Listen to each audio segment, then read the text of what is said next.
Hey, now, press and play, seeing if we're going to be live or not. It looks like we're live, could be live right now. But let's just cruise out for a second as we load on up. It's saying that we're on, I think.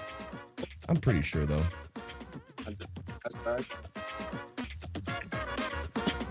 Always take the extra 2 seconds. I think we are live. Oh. Oh. Oh. Oh. Oh.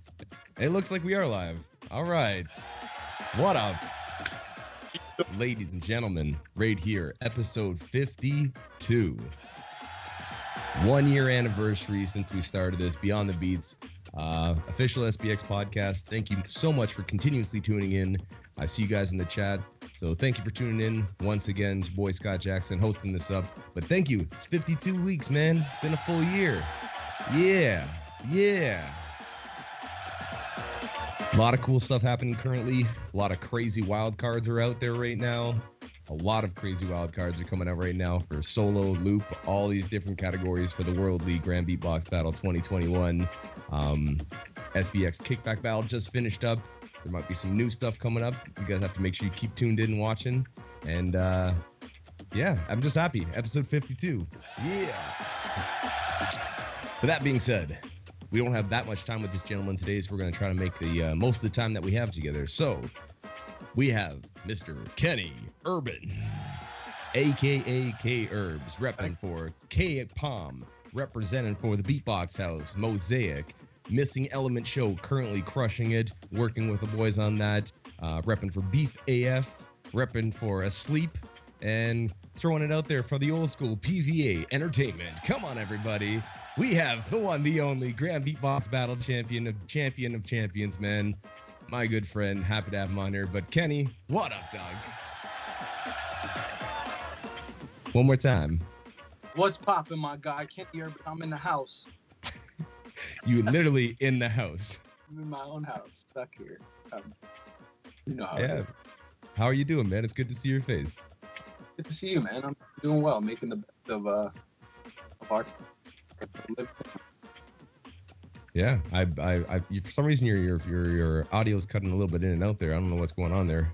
Might be some sort of setting, but I'll Hello. Hey. Maybe is it the music playing in the background? The MB14 song. Yeah, it might be that in the background. I'm just gonna keep it a little bit lower so we can hear what you have to say. But yeah, man, it's good to see you. You're currently in Connecticut, if I'm not mistaken, and repping out. Getting to spend some time with some loved ones and family that you've been doing so many shows and touring around for. It must be nice to go and actually have some time with them. Yeah, that's been honestly the best part of the whole quarantine. The fact that I'm here with my family. I get to see my niece and nephew grow up. And like you said, like before all this, I was on a plane every week and I was doing a show here, doing a show there, and which I'm grateful for, and I do miss it a lot. But if I was to be doing that, I wouldn't be here watching my niece and nephew grow up and being a part of that. So it was a blessing, guys, I'd say. You can see it on your Instagram, and also it's just nice to go and see you always, you have a little person in your arm one way or another, playing with them and teaching some beatboxing. Do you see them? Is there any beatboxing being picked up? Do you see? I know what little man who you said it's only 6 months, so it might be a little early for him, but. What about the niece? Is she picking up little sounds already? Yes, she is for sure. Like she'll just beatbox out of nowhere. She'll just start doing it. Or she just loves the boots and the cats too. She's just boots and cats and boots. But it's really when she doesn't think about it is when she's doing the cooler stuff. When she like starts experimenting and doing some like some tongue clicks and stuff. But future champion possibly? Could be a possibility.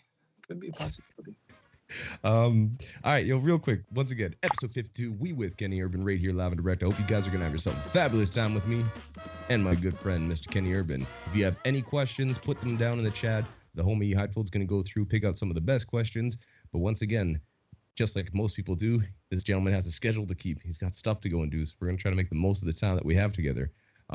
Before I'm going to go and get into what you've done and what led you to beatboxing and some of the stuff you've done around the world so far. I just want to know, you're judging the wild cards for GBB 2021.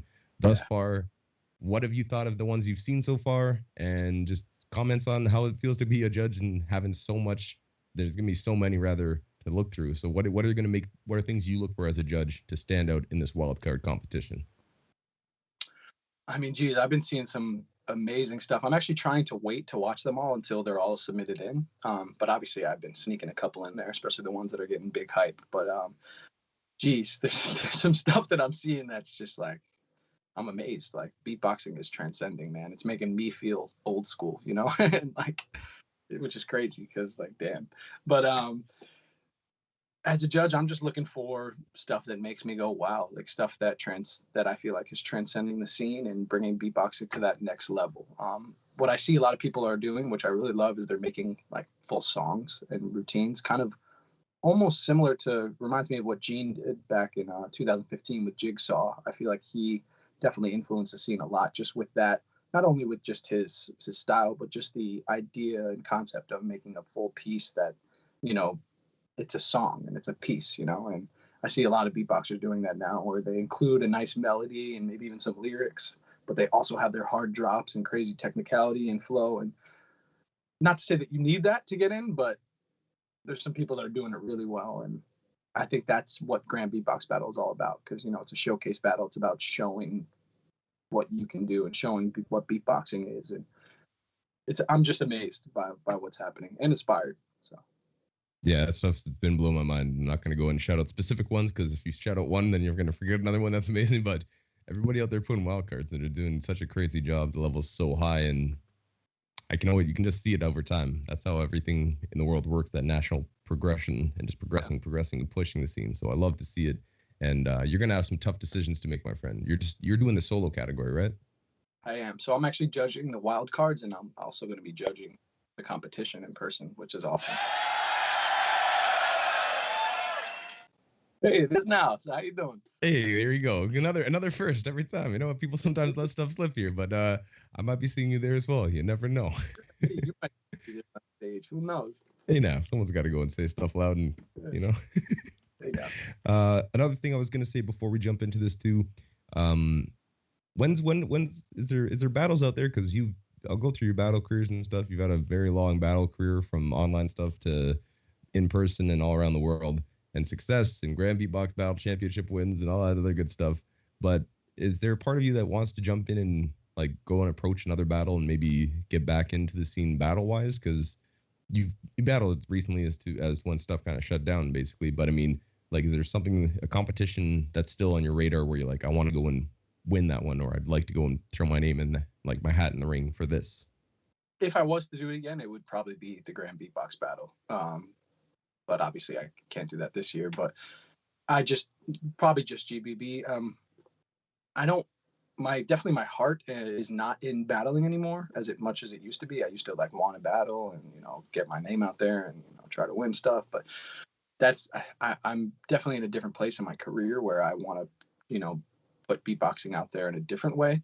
But I also do think that battling, and especially Grand Beatbox Battle and battles like that get so much, you know, views online, and just they inspire so many people. Like, I think it's a smart thing to do, just to stay relevant in the scene and just to, you know, keep bettering yourself. So yeah, I could see myself doing GBV sometime.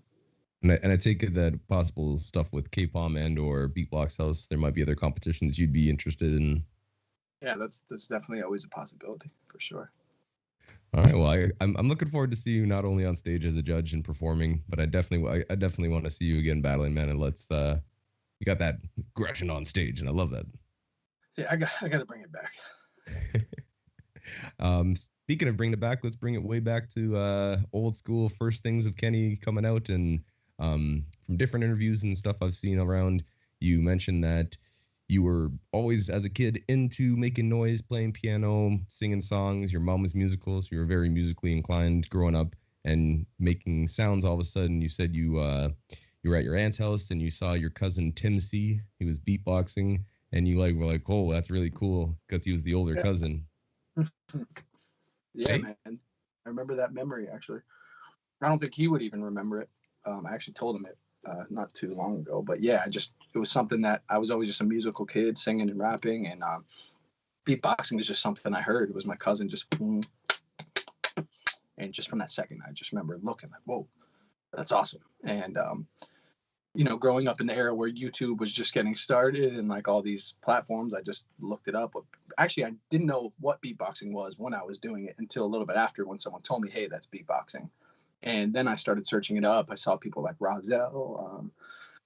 I even saw, it was almost like when Reaps One and like Alem were putting out their first videos and stuff too, which is crazy because I consider those guys, you know, my good friends now. But like those are the people that, you know, even inspired me, and I'm sure a lot of the people watching, and still a lot of people to this day. So yeah, it's just something I saw. I picked it up. I thought it was amazing, and I was hooked. Yeah, you said, like, again, I'm just going through what you've already said on interviews, but you're inspired a lot, you said, by those guys that you just mentioned, as well as obviously Faith, SFX, huge, somebody that I wish would get even more recognition. And I know he's doing his stuff right now, putting out music under Jesse Elvis and putting out good tunes. But I'd love to see him come back and do some stuff. I think he's just so dope. They should make him a judge, something, or even, I don't know, maybe they should try to bring him to Grand Beatbox Battle and sing one of his originals or something. That'd be sick. That'd be dope. That'd be super dope. But you go from that. In 2007 era, I start seeing videos of you. I can find the oldest ones I found were you on a screen. You were doing a webcam, and it was just black and white and gray, and you're sitting there beatboxing, and you can see the beginnings. I could see the beginnings of you just starting and then getting into it, and you can see the progression, just like most people that have archive videos of stuff, right? Yeah. But you said one of the things that kind of like set you up to go and really think about beatboxing a little more serious was that opportunity in a cafeteria at your high school, grabbing a microphone and just going for it after kind of being nervous and not having that. So could you explain that scene to the people that are watching? Because I think it's a good story for people to give it an opportunity to take it, you know? Yeah, so that was when I was probably about 15 years old. I think I was a sophomore in high school, my second year in high school. And by then I was already obsessed with beatboxing. I was doing it all the time. I wasn't that great at it, but I was like good enough that it entertained me, and I didn't really care what anyone thought. And my friends, obviously my close friends, would always tell me, oh, shut up, stop. And that would just push me to do it even more. I'd be even more annoying and just keep beatboxing. But it basically came down to the point where we were in lunch, the lunch period where we have a break, and there's a microphone right in the middle of the cafeteria where like the teachers usually come on and make announcements about class and whatsoever. And I remember beatboxing at the table or something. They were like, "Yo, grab the mic. You won't do it. You won't do it." Like typical peer pressure, calling me names and stuff. I don't want to get too in depth about the names. You know, I'm trying to keep it PG. Let's just say they were talking a little smack. But honestly, I was a different person back then. I was, 15. I wasn't the American beef you see today.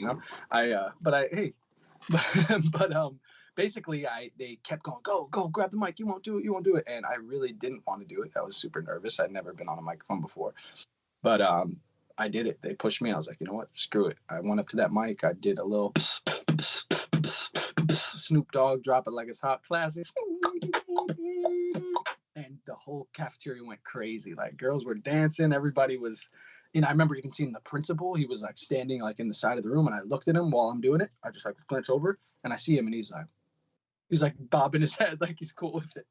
And honestly, ever since that moment, like it hyped me up. Like I gained this popularity in school. Obviously, no one else was doing what I was doing, and it brought me out there. It made me more confident in myself. And after that, having that feeling of just like entertaining everyone and making everyone happy just off of what I love to do, it was just a sign that this is what I have to do. And since that moment, like I said, I gained a new popularity in school. My teachers were having me beatbox. Like I was beatboxing to get out of trouble and stuff. And it was really just the classic idea of like taking that chance. And once you do, it pays off. So yeah, it did. And I'm happy that you ran with it, man. That's good to see how far you've taken it. Because also you remind me a lot of that era of beatboxing. A lot of it was not seen as put in the forefront, and I think you did a lot of what I did, and a lot of people of that generation when they were beatboxing. You learned to beatbox by beatboxing for people to rap over, and sitting in a hallway instead of sitting on and people hitting the desk. Eventually, you could go and take that over, and you have guys like your friend like Biggie Z and Mel. You guys are dropping out some tracks and stuff, and And again, it's good to have that, that confidence of being able to go and be like, okay, I'll beatbox for people to rap on, but then that opportunity to go into the forefront, to go and not be the background, to go and take that little bit of shine. And your high school, was it a big high school, small high school? I know it's like I'm not that aware with American the systems too much. I'm getting a call right now. How do I got to stop myself from getting calls. I don't know how to do that. It was a medium-sized high school. Like there was like 600 people in my class times 4. So there's probably like 2,400 people. So that's a decent-sized high school, right? I mean, it's a pretty big high school, yeah. Bigger out there for sure. Like I know Gene, for example, went to high school in Los Angeles, and there was like 10,000 people at his school or something. So, but my school was big enough that like you didn't know certain people, but also small enough that like certain people everyone knew, So like it was interesting. It was awesome. I had a great childhood. Sure. Yeah, but you got that. But again, to be able to stand out, do something that you love, and then start being able to stand out because of it, is that just that idea of taking something and running with it and getting that pat on the back. Everybody needs a pat on the back every now and then. Be like, you know what you're doing is cool. Yeah, I got actually getting encouraged. Support for sure from like all my friends and even people that I wasn't so close with.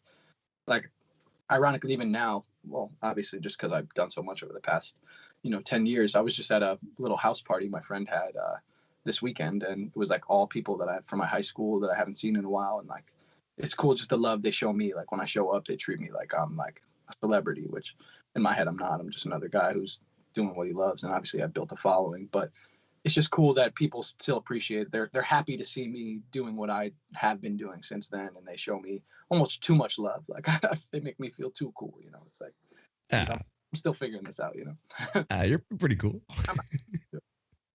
You can see too, okay, you go from high school shows, doing shows like again, hallway shows, and also doing shows at assemblies and a couple little open mics here and there. When is it that you start meeting other beatboxers to practice with, truly other beatboxers? Because the first thing I could find was like you on battling on Vent type thing and having some of the smaller battles that were happening. But when did you actually start getting introduced to the beatbox like as peers, not just on people online, but you'd actually meet them? I think it was either the American or it might have actually been the Midwest Beatbox. Excuse me, that teak, geez. The Midwest Beatbox Battle, which shout out to Lethal FX and Tony C. They threw that. This must have been, I don't know what year that was. It must have been like 2012, because 2013 was my first year of American Beatbox Championship. So I remember some of the first beatboxers I met. Obviously, I was beatboxing on Ventrilo and stuff, and I found out that there was a scene like local to me because I was in Connecticut, right next to New York City, and I went to the city. I remember meeting Adam, and I met Spencer, actually, who was a good friend of mine back in the day. Shout out to Spencer, killing the game now. That's another topic we can talk about, but another day. But Spencer, Amit, Chris Salise, some of the first guys I met.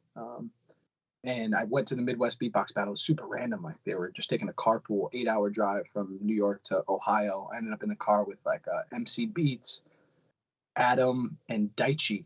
I was in the car with Daichi, who shout out to Daichi, Japanese beatbox star, who I haven't heard from in a while, but he was amazing, and it was just crazy. I got like just pushed into this scene where I was like, whoa, there's other people like me, and it was awesome. It was just, how that feeling is, like just like when you first meet other beatboxers, you're just like, whoa, like this is a community, and it's not only a community, it's a family. So, and that was like the direct feeling right off the bat. Like everyone was so supportive, and they'd hype you up when you did something they didn't hear, and it was just cool. It was a different time than it is now, I would say, for sure.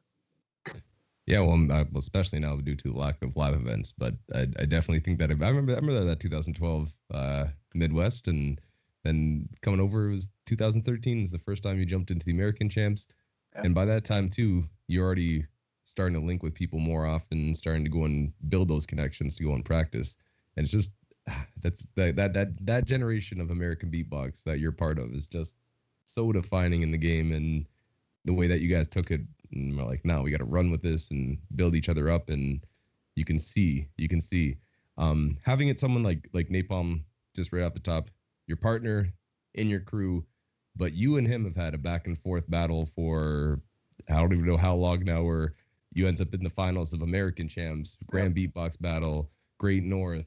There you can go. There's endless battles that you guys have battled and had each other.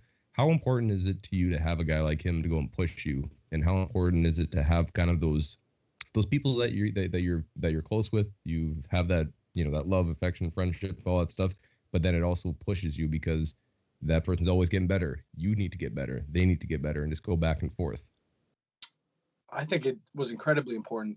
I think the most important part is that it was natural. It was like when we all linked, it was the American Beatbox Championships when I really met, when I first met Chris, and then I met Gene. Even Gene was just like, I remember I met Gene at the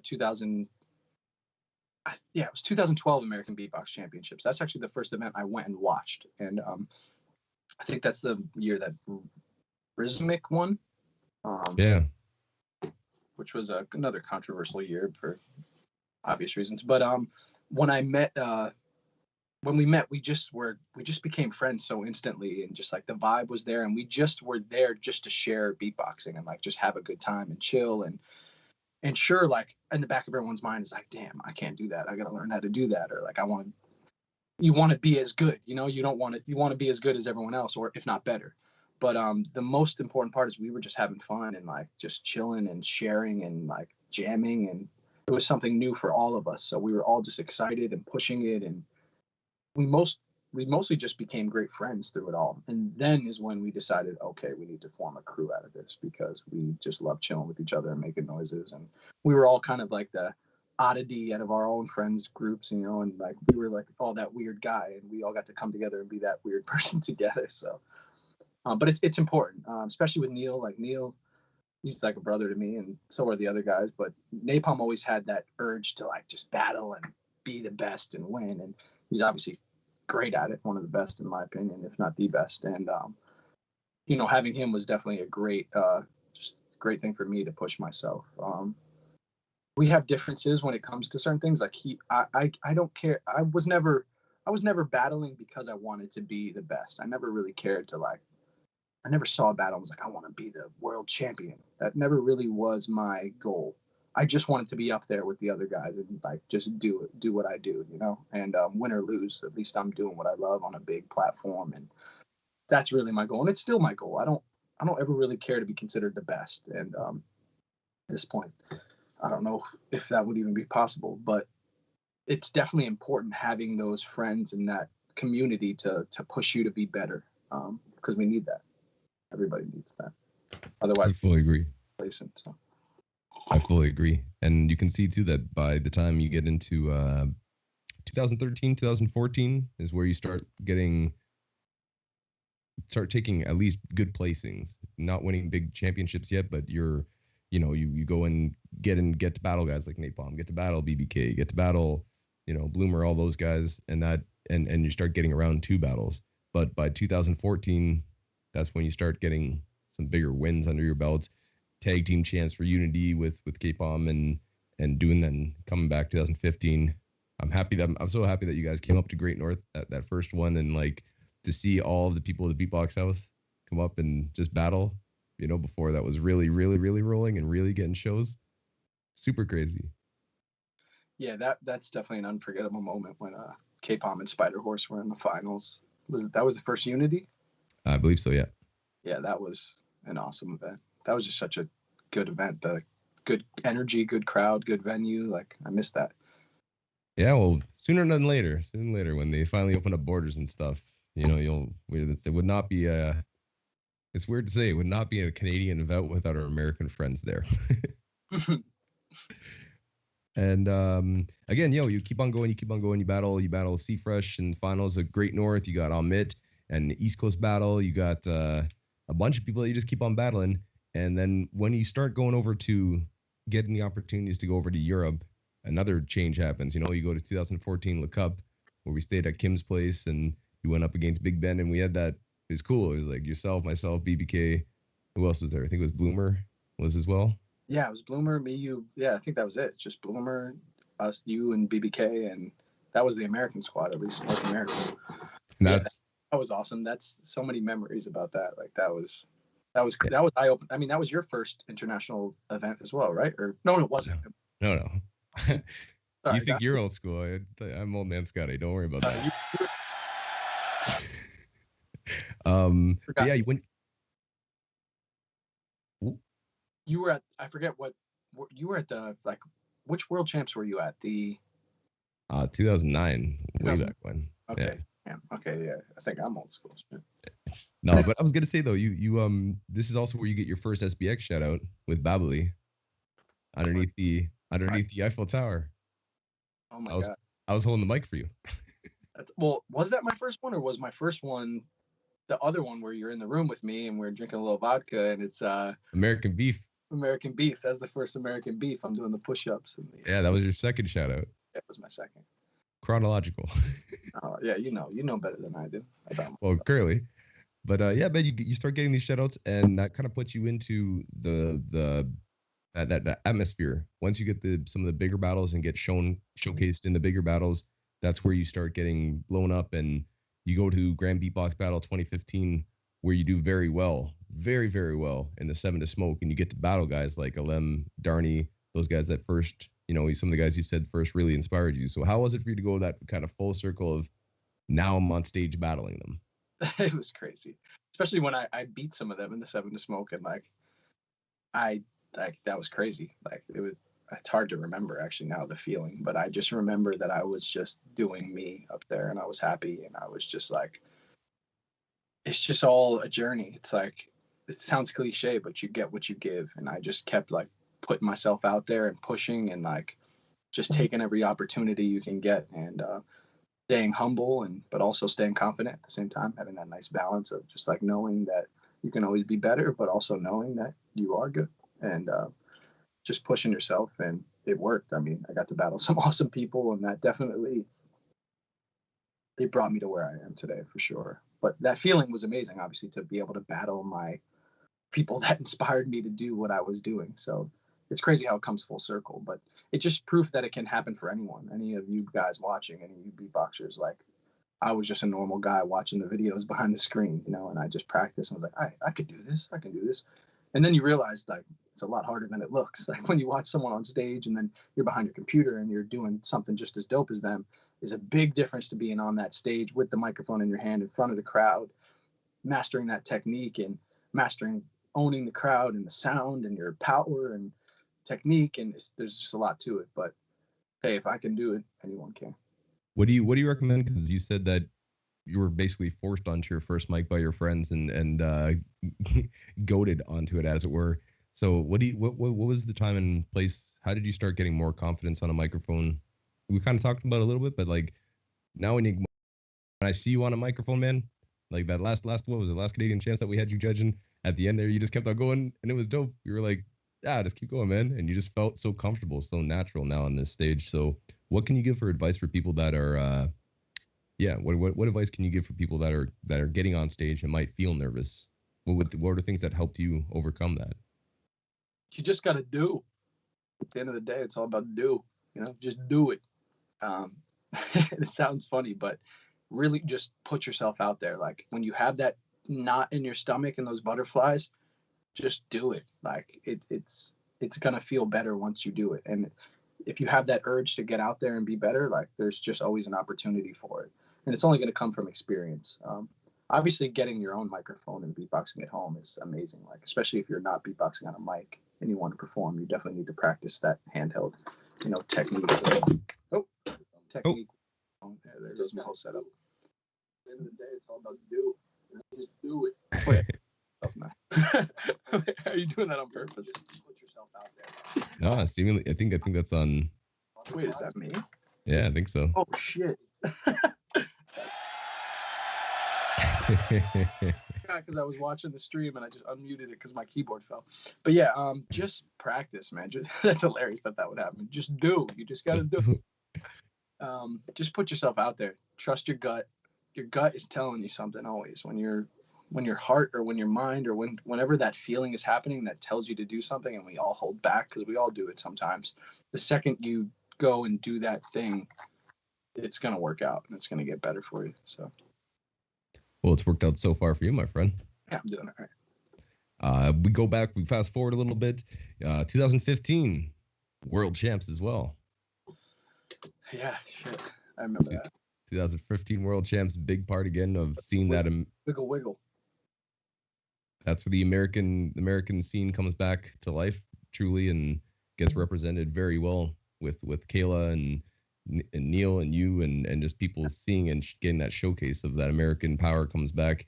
And after that, again, it's just continuously snowballing until obviously later on, 2015, Gene takes home the GBB.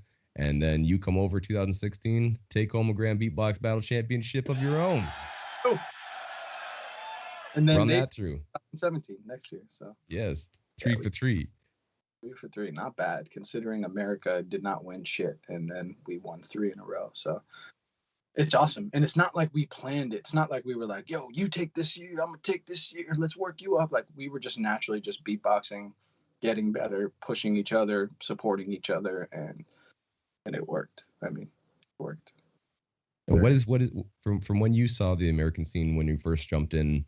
Let's just say from approximately 2010. Let's just put that out there as that's when you kind of started seeing more people. And then I guess 2012 when you first go in. From 2012 to 2020, let's say, or 2021 currently, what are the biggest differences in the American scene that you see? I mean, first of all, the level is just way higher. There's just like before, I feel like America was kind of looked like it just hadn't been progressing. Like it was more old school, and like there was some guys in Europe and Asia that were doing just crazier, more technical stuff that people in America just weren't doing.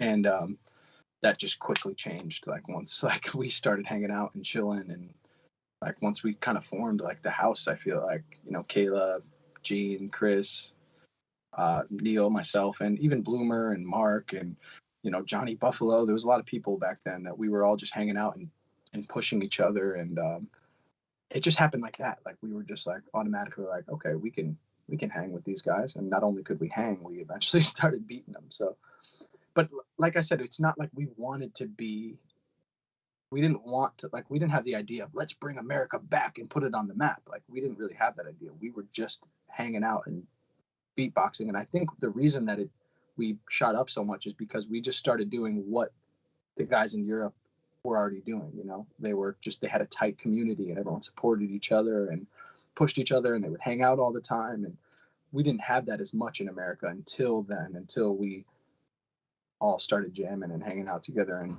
the community just got closer and the level got higher, basically. And you can see that across the country too. I feel like from New York and kind of that area of beatboxers, you also see the West Coast beatboxers starting to come up. You see people that like all sorts of beatboxers, and it just makes it. I think what was done in the Beatbox House, it made it more obtainable for somebody in their mind. If those people that I just saw at the American Champs, they're the champions currently at GBB. They're the ones that are pushing the scene, and like, okay, I met them. They come from our country. Maybe it would help somebody see if they could reach those goals, you know? Yeah, for sure. It's like inspiration. It comes around and it goes around. We were inspired, and then we get the chance to inspire everyone else, which is awesome. Definitely awesome. And then 2017 too, you do the World Beatbox Camp. Had a bunch of hilarious times there. Oh, yeah. Bunch of different fun times. So many different fun times from around the world, man. It makes me laugh when I was looking up this stuff because I'm like, I already know what I did on that night. Like, it's up. And some nights we don't, but yeah, I know. Hey, what are you gonna do?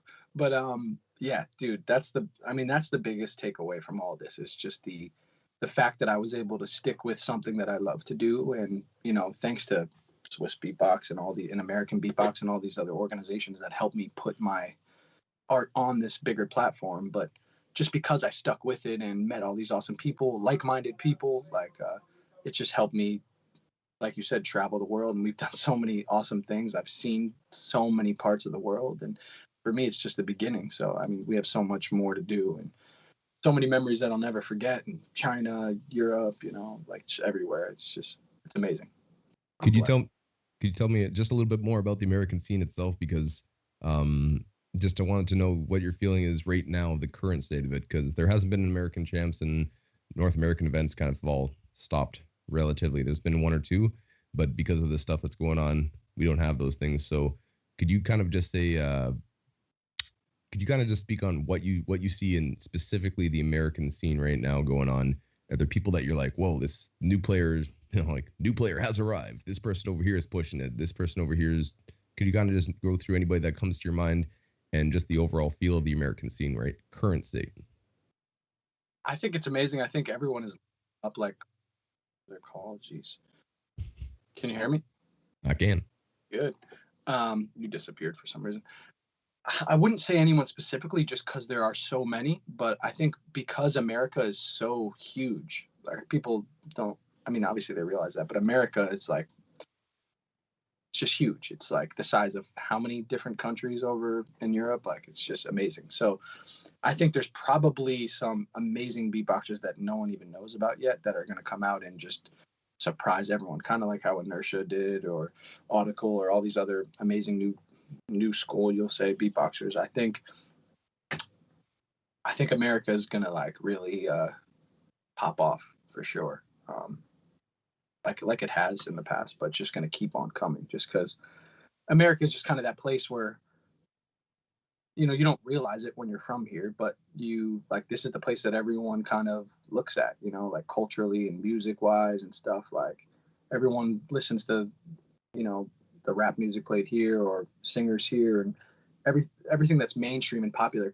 Not everything, but a lot of it comes from here in America, whether it's Los Angeles or so be it. And I think beatboxing is just going to be that next thing that just pops off in America and just becomes super popular, and there's going to be kids everywhere doing it. There's so many people here, and the access to it is obviously huge because of Swissbeatbox and all these other different platforms. So I don't know what to expect. I just know the scene is going to blow up. I mean, it has it's been like, look at Swissbeatbox's numbers just blew up out of nowhere. Grand Beatbox Battle is supposed to be 5,000 people this year, and it's already going to sell out. So it just shows like we're still at the beginning of this thing, which is amazing. Because it seems like you and I have been doing this for so long, even longer. It seems like this is an old thing, which it is, obviously, started in the 80s and 90s and kind of took a little break, and now it's coming back harder than ever. But I think like we still haven't even reached the climax of how big beatboxing is going to be. So we need to just stick with it and keep pushing it. And I don't even know what's going to happen. It's going to be awesome though, for sure. But you're also taking that flag and running up the hill with it, just like a lot of people I see when it comes to the commercial side of stuff, from getting that commercial out in Russia where you're doing the Snickers commercial, from that to other success that you had. And one of the other ones I saw that was really, really dope. And I know you did it before, but watching it back, I was like, man, this guy, I like what he did there with the Nickelodeon and SpongeBob SquarePants on their official pages when you were working with the other people, and then brought the boys on to go and do it with you. But stuff like that, I just feel like it puts beatboxing in the right light and gives it an opportunity to shine, and people take it seriously. You know, if you see beatboxing done well, specifically well, in taking that opportunity to do it well and show them the possibilities of beatboxing, what they are, and not just what people kind of think of forever and always. Beatboxing for a lot of people is just doom, like, yeah. So showing it in the right light under those conditions and pushing that stuff has continuously been one thing I've seen you do. So what are stuff that you have coming up, personal projects, let's say outside of Beatbox House and outside of your group Mosaic? Is there anything personal that you've been doing with the to go and push beatboxing into the main light, and also the opportunities that you'd be given that you have a social media following? So what things are you doing currently with that and beatboxing? So yeah, that's definitely my goal, is to, what you said, is put beatboxing in that spotlight where the mainstream or just a normal person can see it and be like, wow. And where it's not your basic beatboxing, it's something that can impress people, but it's also it's that blend of like really dope art, like artistic beatboxing, which is like, like any of the guys you can listen to today, but also blending it to the point where people can understand it and digest it, because there's some like certain like technical beats out there that like people do that only a beatboxer would be like, damn, that's amazing. But then a normal person hears it and like, what the hell is that? So it's about finding that blend. And there's a lot of projects I'm working on. obviously, like you said, the Beatbox House and Mosaic, those are two of my main projects that I do where I'm performing and touring. And still, I have a lot to create with them, and we're working on an album. And that's actually a big part of what I want to do, because we want to incorporate beatboxing with like music that could be played on the radio, for example, like music that could be mainstream, but then also be like, oh wow, that's their mouths, you know, because that's usually the what happens, you know, when I go to perform either by myself or with the Beatbox House or even with any other project I do. People are just, they're dumbfounded because they're like, what, that's from your mouth? Like they don't believe it, which is a compliment. But at the same time, I want to make that more of a known thing. So they're like, oh, that's from his mouth. Like I want to make that more known. So that's really my goal, is just to put beatboxing on the map for other people, so it becomes more popular.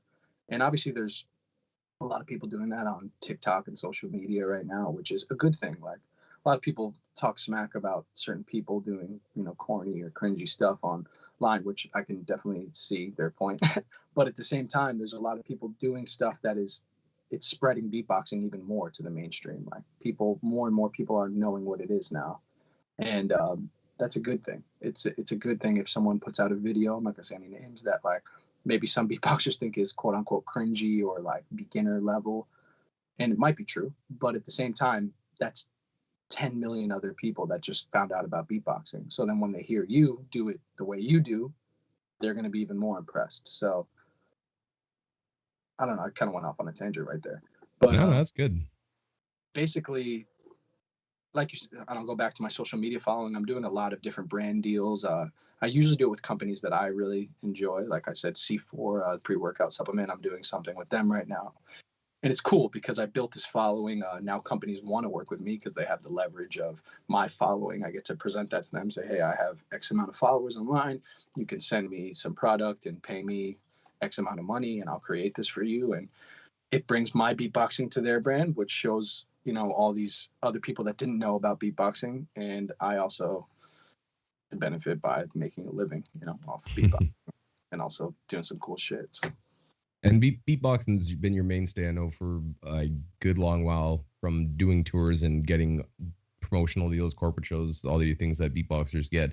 But how long would you say that I'm a professional beatboxer? If you were asked your profession on, how long do you think you have been a professional beatboxer? Probably once I got the Russian Snickers commercial, because that was like my first gig that paid me good money, and I flew to Russia. I'm even on a plane flying over.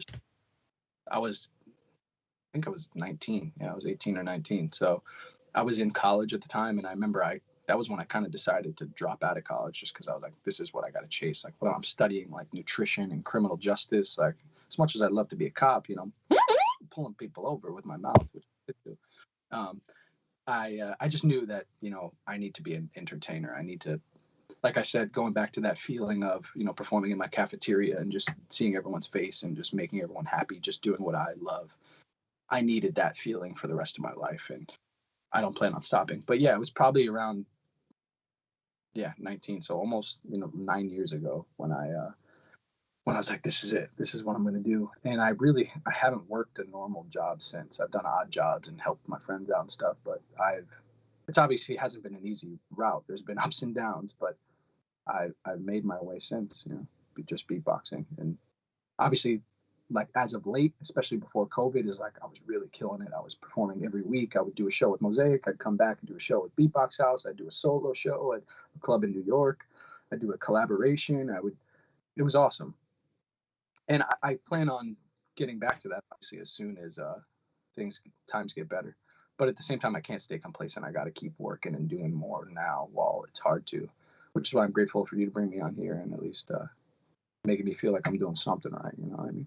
Hey, you're doing something, man. It's funny that you go through, not funny, just similar parallels, man. I can appreciate the fact of trying to go and follow something that's outside the ordinary, something that's not normal necessarily, career path wise, and relatively speaking, with the exception of some of the original guys who did it, part of the same class and first generation that truly tried this as a career wise. And you have ups and downs, and there's times that you may need to go and do whatever it is to go and make sure you got your rent money or whatever. But overall, it's nice to go and keep on pursuing and going after it. So that's something I respect about anybody that truly tries to go and just run with the ball. You know, it's funny. I was clicking through stuff, and there's that thing with Mr. Justin Timberlake. He was quoting one of your presidents, Theodore Roosevelt, and it was something along the lines of, "It's not the people."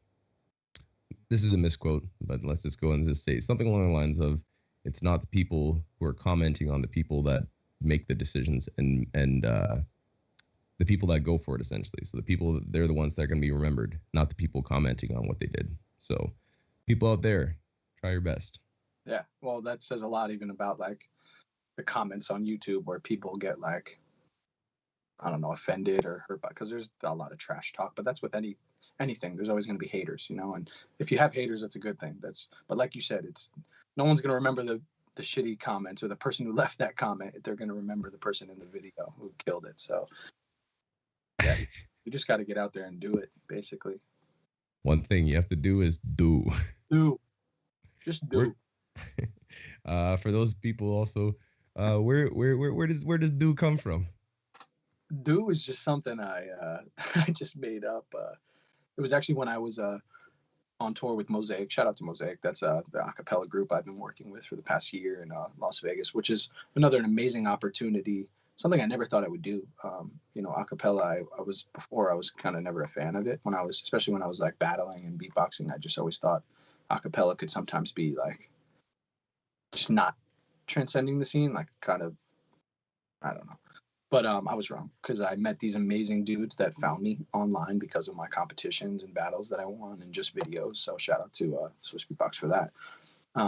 But they were a group of guys that have been singing together for 10 plus years, won a couple shows on MTV, headline for Royal Caribbean Cruise Lines. And they called me and were like, "Hey, we love your stuff. We want to fly you to Vegas and meet you. We're looking for a beatboxer." And I met them, and they were just awesome vibes. Some of the best singers I've ever heard. And we just clicked like that. And they offered me like 30 shows at XYZ. Yeah, just like it was like an offer I couldn't turn down, especially just as any musician that wants to go and travel the world and do what they love. So that was just an awesome opportunity, and it just aided me in traveling even more and beatboxing and learning. That's probably my favorite thing about beatboxing and what I do is the ability to collaborate with so many different types of art forms. Like you have your violin box, what's it called again? Your duo? Nemesis. Oh, Nemesis. Yeah, but just the fact that you can go out there and kill it with Nemesis, and then go out there and kill a school show by yourself, and then go kill it with dancers, and it's just, that's the beauty of beatboxing for me. Is like, not only is it the instrument that's always with us, we can collaborate with so many different art forms, and that's what's paved my career, I think, is the collaboration, just working with other people and just like pushing myself to just like take beatboxing outside of the box. You know what I mean? Like, as much as battling has been so important, I know you're about to hit that button. Right? I was gonna let you keep on going. Screw it. Hey, do it. As much as battling has, you know, brought me to where I am, and I would never go back on that, I think it's not the most important thing to do. It is awesome, and everyone should be into it and push themselves, especially as an upcoming beatboxer. It's going to just make you better. But my career and me being able to support myself off beatboxing wouldn't be here if it wasn't for stepping outside of the battle scene and just working with other artists and collaborating. And obviously, like, to all the beatboxers out there watching this, like, we all know all the top beatboxers, and maybe even sometimes we compare ourselves to them and say, oh, I can do this, but they do this, blah, blah, blah. But in actuality, in the whole world, like, we're a very small community. Like, I still 99% of rooms I go into and beatbox and kill it, like, people are amazed and haven't seen anything like it. And that's not just because I'm really great at what I do, which I know I am, but I also know there's hundreds and thousands of other people that are too. So it's really about just going out there and doing it and showing the people what's out there, collaborating, working with other people. And that's what's going to get you the opportunities. At least that's what got me the opportunities to make a career out of this and make money and travel and do what I love on a big stage, basically. And because you brought it up, maybe you could go and expand on this for people that are thinking about becoming and getting the opportunity to do gigs where you do the same gig essentially. how do you, when you go and do something like cruise line where you have X many shows for a week and every single show is this, you can always play around with it, but there's set pieces that you're going to do, and then you'll have a solo. And in those types of shows where it's just day after day doing the same show essentially, what do you do to keep it entertaining for yourself? Well, it mostly lies in the solo. I would say that's definitely for that show specifically. That's like an hour-long show or like a 50-minute show where, yeah, we're doing mostly a lot of the same songs. So, I mean, the cool thing is I get to continue to perfect my, like, each act, like, and that's different for me because especially, me, I'm known for like freestyling and just like being in the moment.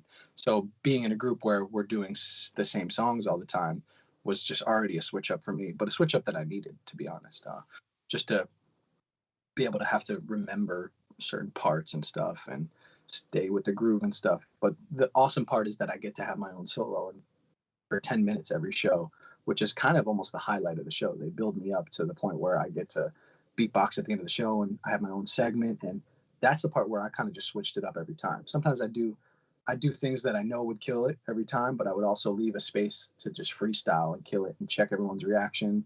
And at the end of the show would be awesome. I'd back up on the stage and a riser would lift up and I'd lift up like 15 feet in the air with like crazy lights and I would do a crazy build up. Game over. And then the lights would turn off and like the crowd would go crazy. And I'm 20 feet in the air. So it was cool. Definitely something I miss for sure. But just that would keep it fresh alone. Just the fact that I get to like go out there and do my own thing and also collaborate with people. There's always a way to switch it up and make it feel new, You have any good any I don't know if it's something that people go and say yes or no to this, but do you have any things where you like, might have been doing a show and there's something that little pranks in here and there that come up with the group show that you do? What do you mean by pranks? Just being like you kind of screw with somebody as the show's happening because like you have a week of them, so you're just like, I'll do something right on this count. Especially with Mosaic, that happens all the time, just because they're really funny guys. They're a little bit older, and like we'll just be like looking, even if it's just something as simple. We're on stage and we look at each other and just like look at each other, or like grab each other's ass real quick before while no one's watching. And we do that all the time just to make each other like giggle a little bit, keep it fresh. Sure, have fun, because the crowd sees that. The crowd knows when you're having fun on stage, and they love that too. So it's not just business. It's not you're not just doing the song. You're having a good time and you're showing that. So that's important in any situation, any performance situation, I think. 100%. And that's kind of what I was alluding to, is the idea of all that stuff is meant to go and keep it fresh and fresh for yourself too. Because I've talked to other beatboxers, myself included, from doing the school show and some other things, but like you got to go and do stuff to keep yourself entertained and keep it fresh, keep it in the moment as much as possible, because if not, that stuff truly is felt by an audience, Yeah, for sure, without a doubt. And speaking of Mosaic, no, keep going. You go. No. Oh. I was just gonna say that's also like why I love performing with the Beatbox House, because we have a lot of stuff we know. Obviously, we have a set and songs we do and stuff, but we always keep it fresh by freestyling, and that sometimes when we do the dopest stuff is when we're just locked in and just like having just really just live in the moment, just killing it, and like those are some of the best moments. Like, so it's just embracing. And you guys currently are. I know that throughout this past little bit, you guys did some fundraising and have been working a lot together. So there's new music coming out with Beatbox House, some stuff that you've been holding back on as you are perfectionists and want to make sure that it's the top quality to put out. But is there any way you can give some sort of a roundabout date or something that you were thinking of as a group that's when it's going to be maybe coming out for new music from Beatbox House? Is there somewhat of a timeline? We have some singles and stuff that are done, and we just don't know if we want to put them as a part of the project or if we should release them. But I would say within the next few months, definitely, hopefully, if not by or before Grand Beatbox Battle, we'll be able to come out and hopefully everything goes well. We all end up out there and we're performing, and hopefully we'll have some music to share with the community and with the world. So, yeah. And Mosaic, is there stuff coming out with Mosaic as well? Because I know that you guys, from the shows I've seen and clips that I found and stuff, obviously super dope. First and foremost, you guys are dope. But is there original stuff that you guys work on? There, For there's definitely some original stuff we work on. Sorry, I didn't mean to cut you off right there. But nah, as obvious, like with COVID and all this stuff, it's been harder to link up with them, especially. I see someone commenting. His name is Kenny Turbin. Kenny. Um, not we have original stuff. I mean, that's not really at the forefront right now. Mosaic, I love the guys and they're awesome, and I hope to work with them for the rest of my career. But we kind of have an hour-long show that just kills it for all ages. And it's that is not unfortunately, but more realistically, that's more of a gig for me. I get booked, I go out, we kill it. Every time we kill it, we get a standing ovation. People love it, and then we go back to our lives. So, and I'm kind of okay with that, just because I love working with them. It's new and exciting every time. It's a nice paycheck. I'm traveling the world. I'm inspiring people. I'm bringing beatboxing to a new audience that never has seen it before, pretty much every time. And then I get to come back and focus on like what I want to do to keep pushing my career. Not to say that that's not pushing my career, but as far as original music, it's a little bit less of a push with them, but it's still definitely a big possibility. They're just all based out of Las Vegas, and I'm not traveling much as I used to be. So, but I'm sure there will be a time where we sit down in the studio and bust out some stuff, because all it really takes is having like-minded individuals coming together with a common goal. We work towards it, and magic happens. So that's all you got to do.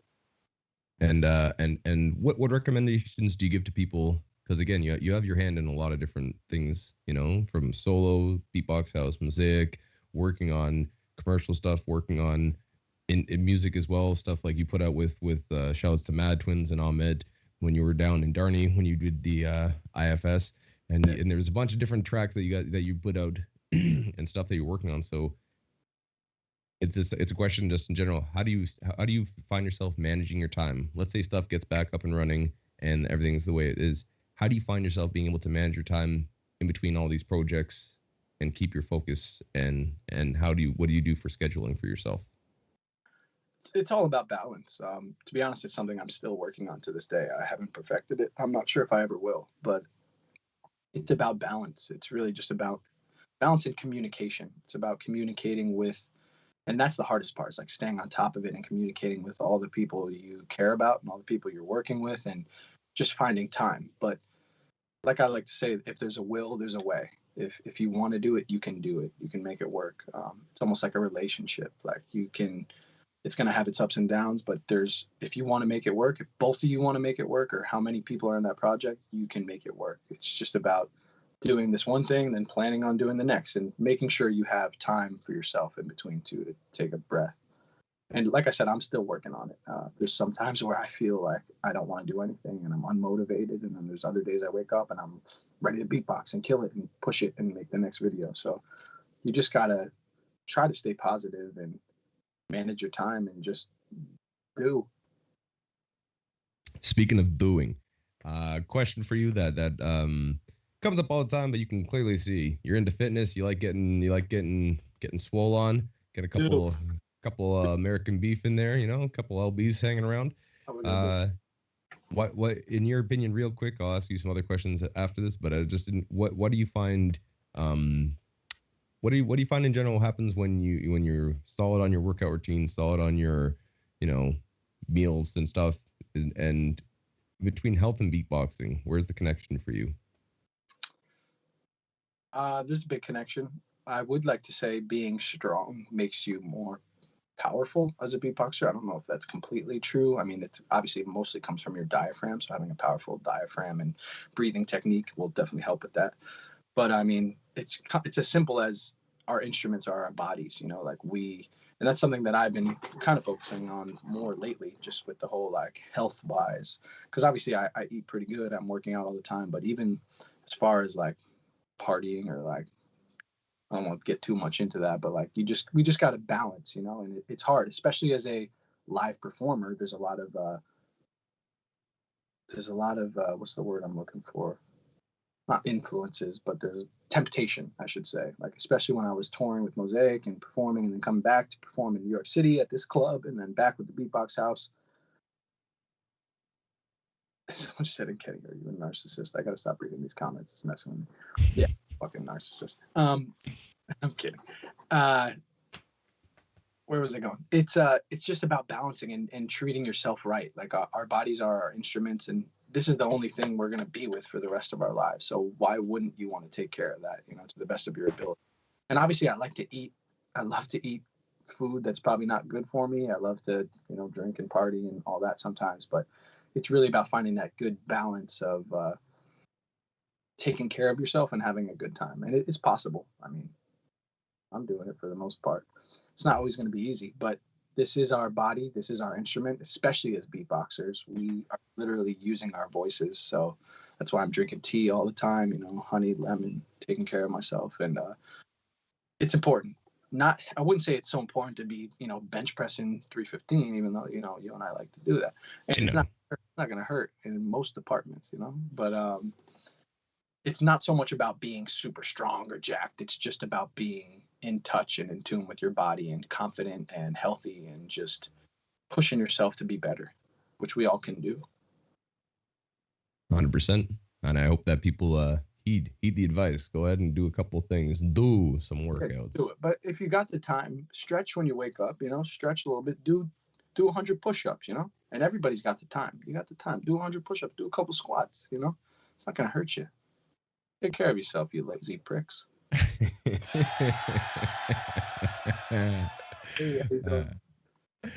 Well, I like that a lot.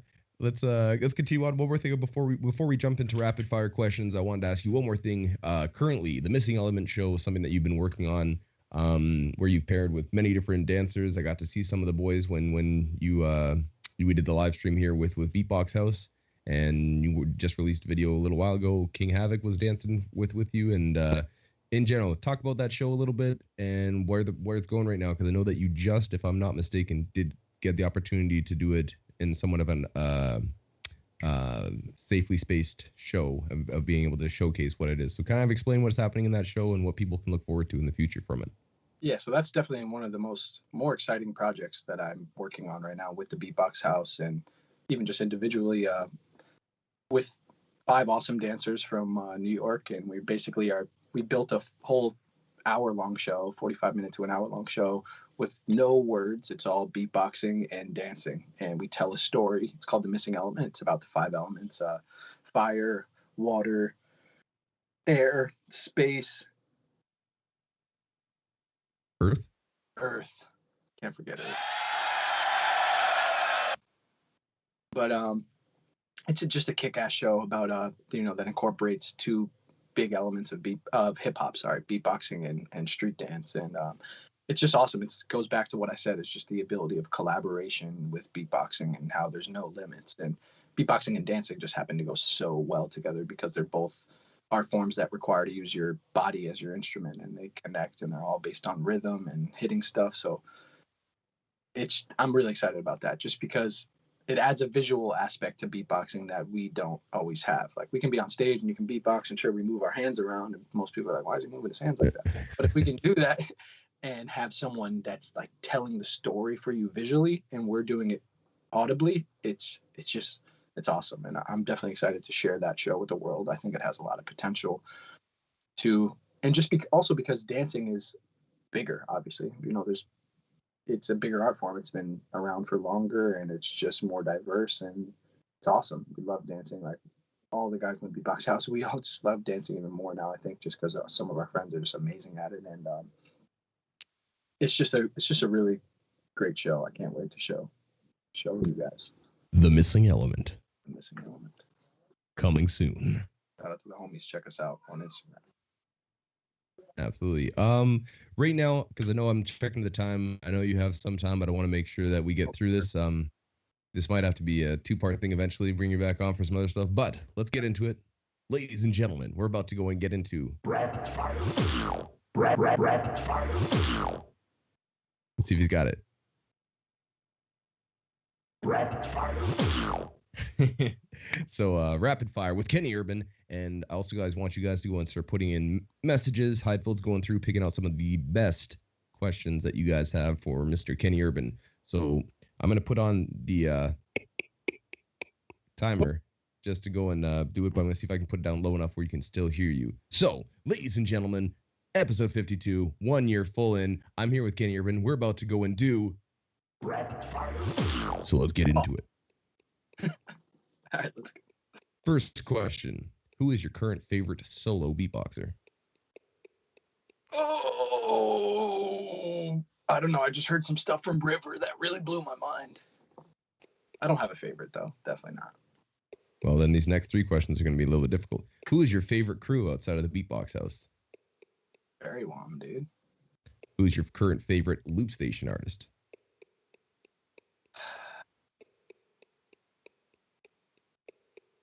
Rhythmine's been killing it. Who's your current favorite tag team outside of anybody in the Beatbox House?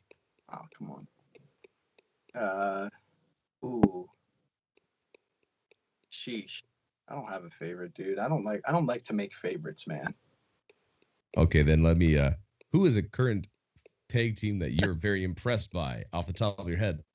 Let me just say one. I mean, obviously, Lemon Alexander, they kill it. Like, they're dope. Unity. What's your favorite sound? I don't have a favorite sound either. You gotta stop hitting me with these favorites. There's no favorite. I don't favorite things. Pull-ups or push-ups? Ooh. I love push-ups, but I've been doing a lot of pull-ups lately. I think pull-ups are a little bit harder, so I like pull-ups. Squats or deadlifts? I've been deadlifting a lot lately, so I gotta go deadlift. But squats are so important, though. Damn. Bench press or barbell row? Bench press. Dumbbell curls or tricep pull downs? I like both. You can't just do one. You gotta do both. These are hard questions. Jogging or biking? Fuck cardio. All right. Name me your favorite meal in Connecticut. Something my mom is cooking. That's the best part about being around. My mom's cooking. My aunt's cooking. Probably a little chicken parm, maybe a little, whatever it is at the time. Favorite meal that you've had internationally? Or excuse me, what's a meal that you really liked while you were outside of the United States? Oh, that's probably one of the best parts about what we do is we get to try all this food from all over the world. Like, oh my gosh, I miss that. I mean, whether it's in Graz eating it's probably China actually is probably my favorite experience because I've had just the craziest stuff in China that's been so amazingly just seasoned and crazy. I agree. And my last question is, if you have to pick one person, who do you think will win the solo for the Grand Beatbox Battle World League 2021? Neil can do it. He goes with Napalm as his possibility. Next up. Oh, no, I said your opinion. It did. Yeah. Next up, we have questions from my friend Papuni. There's a few questions for you. All right. My friend Papuni. Want to ask you, first and foremost, why are you so nice and always wanting to help people? I just find joy out of making other people happy. You get what you give. I believe that. Karma's a bitch, but it's also a good bitch if you treat her right. My friend Papuni. Well, to follow that up with another question, he goes, what do you recommend to eat? What? A good balanced diet. Lots of protein, good healthy fats, not too many carbs. Healthy carbs. I eat whatever I want. To be honest, I do this thing called intermittent fasting pretty often, where I fast throughout the day. So I haven't even eaten yet today, and then about 5 o'clock, I just mowed down a bunch of food and eat during a tight window, and I eat whatever I want, really. But I just love food, so I just switch it up. I like variety. This day I'll have Mexican, tomorrow I'll have Asian. I just love to try the different cultures and food. And tell me about it. Another question from my friend Papuni. Which European city have you enjoyed the most thus far? I don't have a favorite because we've just had so many amazing times in Poland and all these places. I definitely have an amazing time every time I go to Austria and visit the boys in Vienna. Ian, Slizzer, Georgie, all those guys. I just had some amazing times there. I've also spent a lot of time there, so I love Austria, but I love it all. I love it all, really. Amsterdam, sheesh. Jeez. Shoutouts to Mathematic. One more question here. We have My friend Papuni. Again, I don't edit these. He says, "Will you hang out with Paponi?" He asked. Basically, this is Paponi asking you. My friend Papuni. Will he hang out with me once in the future? Yeah, I mean, I'd consider it. All right.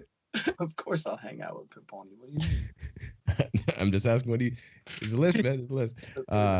My friend Papuni wants to know if you were not a beatboxer, if you had to choose another job, what would it be? Maybe getting another phone call. It's my girl. Probably a comedian or something. It would still be something with the arts. Maybe a singer even. I'd work on my singing a lot more and just write music. But I honestly plan on doing all of those things and still kind of do all those things. I just plan on getting better at all those things and making more of a career out of them. But yeah, it would still be something in the arts or entertaining. If not, maybe I'd be a police officer, but now's not a good time. I always wanted to be a cop growing up. I always just wanted to catch the bad guys, You know what I mean? Yeah. My buddy just became a cop. Big shout out to Joey. My friend Papuni. Another question. He says, let me see here. My friend Papuni wants to know what your favorite exercise is. Speaking of how much you don't like favorites, you just yeah. I do a lot of pull-ups, so I would say pull-ups. I do a lot of just pull-ups to warm up, body weight stuff I'm trying to master. Be like Zeka and those guys collapse. I see them, they're nutty with it. Yeah, they're nice. It's mostly because it's hard for me. I like to do things that I'm not good at to get better at them. So once I master that, I'm sure it'll be something else again. I used to want to bench press a shit ton of weight, and I kind of hurt myself doing it. So now I had to take a step back. And probably my favorite exercise is, body weight stuff. But I also love the gym, though. I love the gym pump, though. Can't get better than that, right? Can't get better. My friend Papuni. He wants to know. Oh, okay. Okay, let's see. How important is your family to you? And were you also able to see your career as a beatboxer to help yourself out when it came to your family? I think he's actually. I'm going to try to decipher a little bit. So how, like, you're obviously with your family now. How much do they mean to you in getting the opportunity to see them? And has being a beatboxer allowed you to maybe like teach some of the little people around that I see videos of that happening? And just in general, what does it mean to be the Uncle Kenny? Yeah, I mean, obviously I love my family. Family's always so important to me. Coming back here, like I used to just come back here after gigs, and be here for a day or two, and I would really cherish my time. And obviously that has changed because I'm living back here now, which is awesome. But it's almost the opposite. It's like I love being here and with my family, and I'm here watching my niece and nephew grow up, and I'm with my parents that are getting older, and it's just I can't take anything for granted. But my family is definitely a big reason I do what I do too, because I know the potential that I have to just the potential I have with beatboxing and the career that I can make out of this, and the opportunities that I've already had, and how much more I can make for myself, and obviously the money that I can be making. And I definitely want to give my parents and give my family something that they never had. My parents both work really hard. They're in their 60s. My mom still works 2 jobs. And obviously I'm blessed that I've been able to like help them, pay off certain rent and stuff like that, pay off certain bills. And I only want to do that even more. And I know as an artist and as a musician, we do have an opportunity to make a lot of money, more than the average person. And it's just something that pushes me and motivates me to like be my best, because I know I can give my parents and family the life that they wouldn't have had otherwise. So, boom. Makes me very happy to hear. We'll go with one more. My friend Papuni. My friend Papuni. Has one more thing. He usually does this. Kenny is one hell of a good beatboxer. I love him. I adore him. And he's such a good soul and a strong worker with so much potential. I cannot wait to work with him again. Thanks that he is judging all the wild cards, because we need his help. He is so glad that you're on board and always appreciates all the help that you give. He hopes to see you soon, and that soon you'll have a great party and lift up everyone's energy with your energy that you have, Kenny. So he basically just wants to say that My friend Papuni loves Kenny. That's awesome. That makes me feel good. And I'm grateful to Peponi and you guys and Swissbeatbox for keeping me in the loop. Like, part of me, even like when they asked me to judge, I was like, "What? You're asking me to judge?" Like, like crazy. Just because I feel like there's so many other amazing beatboxers out there, but at the same time, I can't knock myself. I have done a lot, and I always have the beatbox community and my friends and family in mind, and I don't want to. It's something I do see with like a lot of people that are getting popular either on social media with beatboxing and stuff. It seems like they want to keep it to themselves. Like they want to be like, oh, I'm doing really well. Well, this is me. This is what I do. I want to share. My goal is to obviously get more and more popular and spread beatboxing into the world. But I want to show the world what else is out there and the how big the beatbox scene is and how many other amazing artists are out there. I want to give opportunities to them and just watch this whole thing blow up. And I'm just happy to be a part of it. And the fact that I can, maybe go down as one of those guys that, put beatboxing on the map and continued to do so and got it out there to the mainstream, that's my goal. And obviously I want to make some cash. Hey. Gotta make a couple ducats here. Come on. Yeah, what are you doing? Let's go. Questions from the audience. I know we're running short on time. I want to make sure that you make your appointment, sir. But questions from the audience. Someone wants to go and say one question. What is the top 3 most important things to think about when you start beatboxing? Top 3. Do it. Don't care what other people think. People are going to tell you to stop, that you're annoying and that you're spitting everywhere. Try to control the spit, but just do. Second of all, watch other beatboxers, support other beatboxers. Don't talk crap in the comments and stuff. Like you don't need to add negativity. Be positive. You get what you give. You put out that positive energy, it's going to come back to you. And 3, I would say, don't only listen to other beatboxers. Be inspired by music, and that's something that I probably need to do the opposite of, because for a while I stopped looking at beatbox videos and I only was inspired by like my friends and other music, and that definitely led me to create my own style, and it's very important. But just make sure you have that nice balance of like watching beatbox and learning from beatbox, but also being inspired by what you already love. Well said. Ish, another question from the audience. They want to know, following up with that one, is how would you describe your style of beatboxing? Do. Ish. Another question. How did you find the inspiration to carry on learning other sounds for beatboxing, even though it's hard?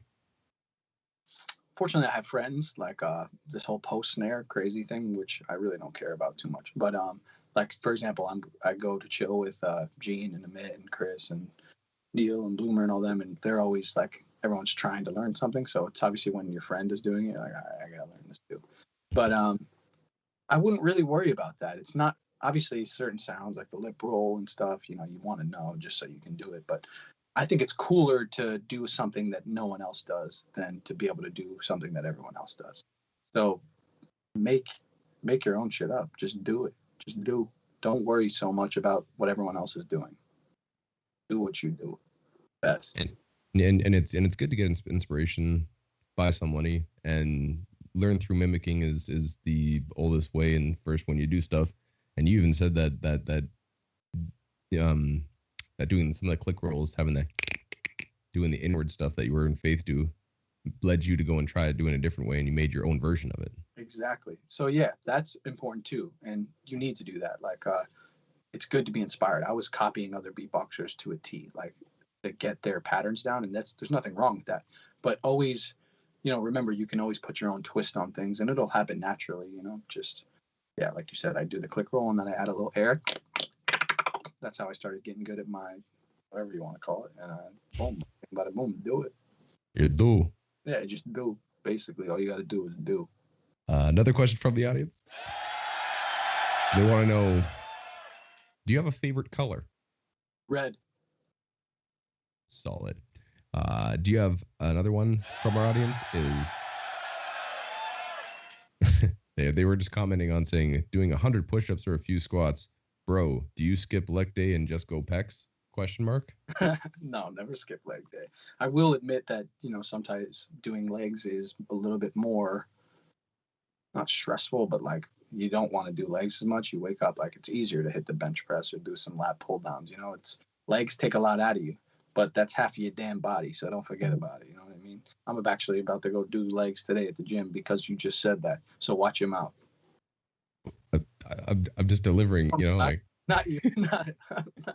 All right. So how about this? Before we go in there, just real quick. Before we, I got one more question here, but run down a leg day for me. What would you recommend for a leg day? Because I got my own ideas. I'll hear yours. Okay. So first I like to stretch, which I don't do nearly enough of. Warm up a little bit. I'll even step on the Stairmaster real quick, just because that's good, like leg warm up. I don't do much cardio, so 5 minutes max. I'll be doing some stretches on my legs. Something I like to do to start is some body weight squats. I've been doing a lot lately. Just warm up, get those legs moving. I pulled something in my groin like a while ago, and that's not a place you want to pull something, so you just got to be careful. And once I do that, I'll feel my legs feeling nice and warm. I usually like to just go into a straight, like heavy compound lift where I work my way up. It's either deadlift or squat I'll start with. And I'll start with just one plate. I'll aim for high reps, 20 reps I'll usually do. Then I'll slowly add up, throw another plate on there, do maybe 15 reps, throw another plate on there, do 10 reps, and just kind of slowly work my way down, like a little pyramid scheme. And I'll do a deadlift and a squat, and then those are the main exercises I do, especially for leg days. It's like a deadlift and a squat. I feel like you don't have to do much else if you do that, enough sets of that, And then I'll throw in some, calf raises, a little bit of leg press if I want to, a little extension, but it's really just getting out there and doing it, just push yourself. Don't lift too heavy. I used to lift too heavy, and that's how I hurt myself. I was trying to be cocky, trying to, oh, you can do this, I can do better. Life's not about that. Life's not about beating the other guy. Life is about beating yourself. But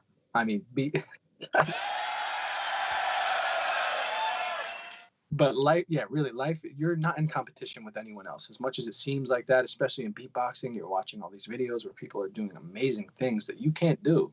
And I can't even do them, But that's not what life is about. Life is about being a better version of yourself. Whether that takes a long time or not, you just got to slowly work, do, repeat, do, ho. Oh. Yeah, you know the vibes. You're preaching to a choir. That's a solid day. I will say, doing deadlifts heavy and squats on the same day is it's hard. Catastrophic for your legs. It is. Well, that's why if I do that, I do one heavy and one light. So if I'm doing deadlifts, I'll go heavy. I'll put 3-4 plates on, couple reps, and then I'll go to squat, but I'll do it light, high rep, light, and just 20 reps.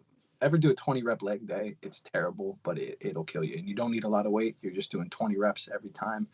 Woo! Sheesh.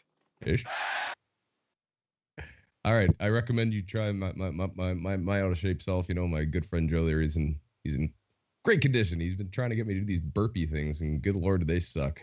Yeah, I hate burpees. I hate them. But that is definitely a way to like burpees more than anything you're just burning calories and burning fat. But it definitely takes a lot out of you.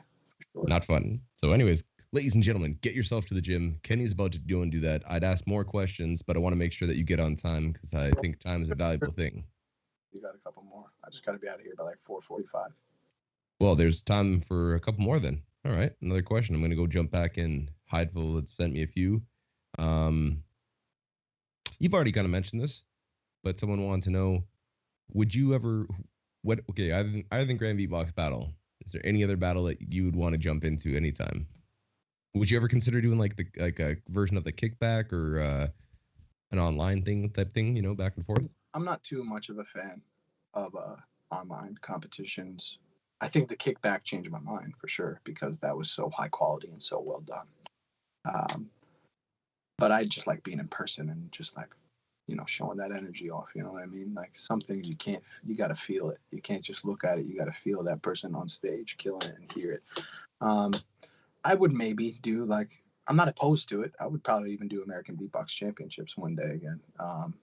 And I would do, if someone invited me to, like, you know, some part of Europe to battle, I'd probably do it too. I'm open.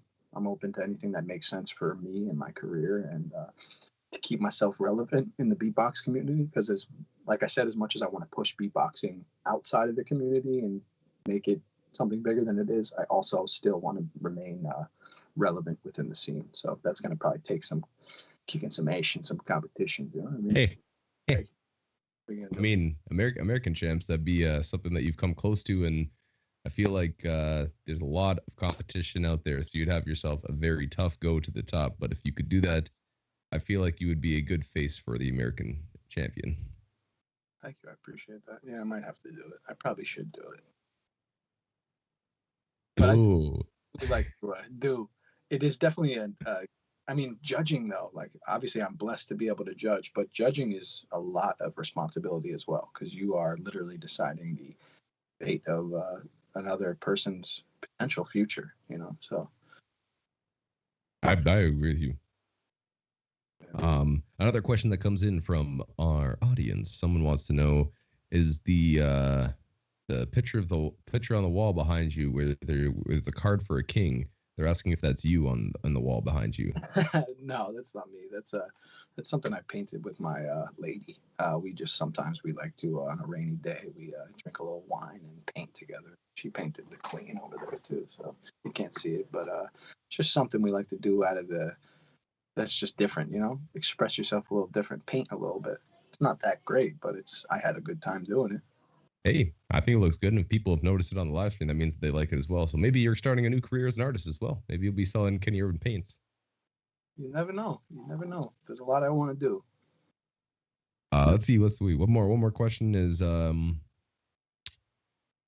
this is a hard question to ask. I'm not going to ask. I'll ask you it, but it's still a hard question to ask because it's kind of everybody, you know, like, which beatboxers do you miss the most, and do you guys keep contact? That's kind of a hard one, you know. I miss them all. I miss all of it. I try to stay in contact as much as I can. Obviously, everyone's got their own life going on. You know, everyone's going through something. But it is important to reach out and say, even just a simple, hey, what's up? How are you? Which I still got to get better at. But I still talk to the guys sometimes. I still am always in messaging Alexino and, you know, Elias. And, you know, there's a bunch of different guys I'm always just saying what's up to and checking in with. But mostly just to talk shit. But I mean, I think we all miss each other, especially as the community and the scene. I think it's going to be amazing when we're finally all back together through this, just because everyone's been going through this in some way or another, you know, this whole separation from people and life. And it's just going to be amazing when we can come back together and do what we always have done, which is just have a great time and push each other and inspire each other and get better and also have just amazing memories. I'm definitely missing the vibes with the boys and everybody else that's around. It's powerful, difficult. But we're coming. I think I can feel it. We're coming to a point where things are gonna get better. You know, they are slowly but surely. Hopefully, this vaccine works, and hopefully, we can get together and do what we always used to do. You know, but this time even better. Hey. What are those that old 50 saying, you know, like, it's just like sunshine and rain, good times, wasn't for pain, obviously done over a beat and and, you know, said with his flow, but 100% times. It's top of hills don't look as good without the valleys go look over top of. Fact. That being said, though, we've sat here, we've talked to you, we've discussed some stuff. Question before you jump out. You got time for a beatbox showcase showing the people what you do? I'll do a little something quick, all right? Wow. I haven't beatboxed at all today yet, but... Ladies and gentlemen, Kenny Urban, coming at you live and direct Beyond the Beats, episode 52, 1 year anniversary. Kenny, it's already on you. You already know what to do. I say the 3, y'all say the 2 and the 1 and 3.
Ho!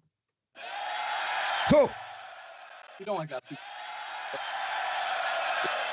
lot of dope content coming out. Check out my Instagram, Kenny Urban.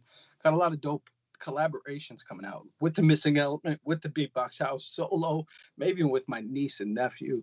You really can't miss it. It's always going to be something new. One thing I do want to say, did you have another question? I was leaving it open for you to go, my friend. Obviously, I can keep beatboxing. I can do that all day. I got the squeaky. You know, you guys want the squeak. Y'all want. I see your comments, but the truth is, we need to support each other. I touched on this a little bit before. We all compare ourselves to these other beatboxers. We want to get better. We want to do this, blah, blah, blah. But what's important is that we support each other and push each other, share each other. And like I said, this community is small. It seems big, but it's small compared to the world. And if we are pushing each other and helping each other and doing what we can, it's only going to help. When one of us wins, we all win.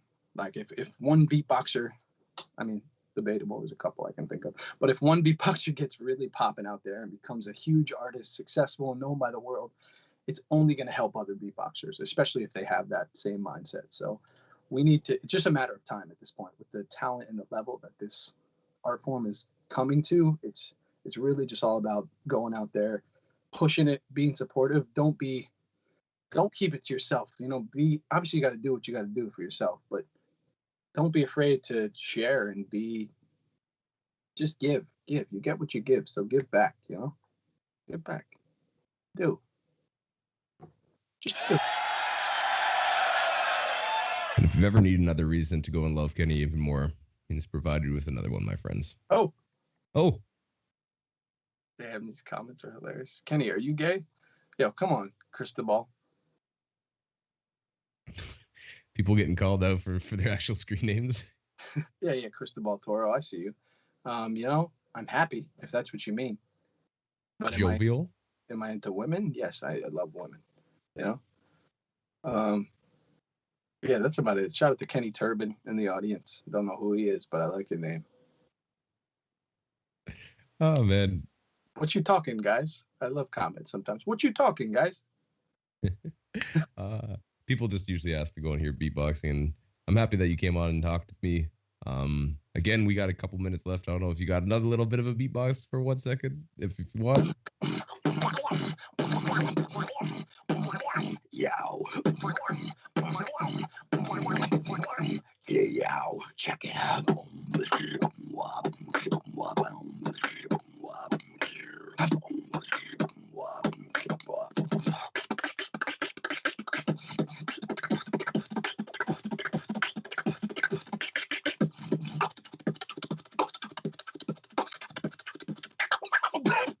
Ho!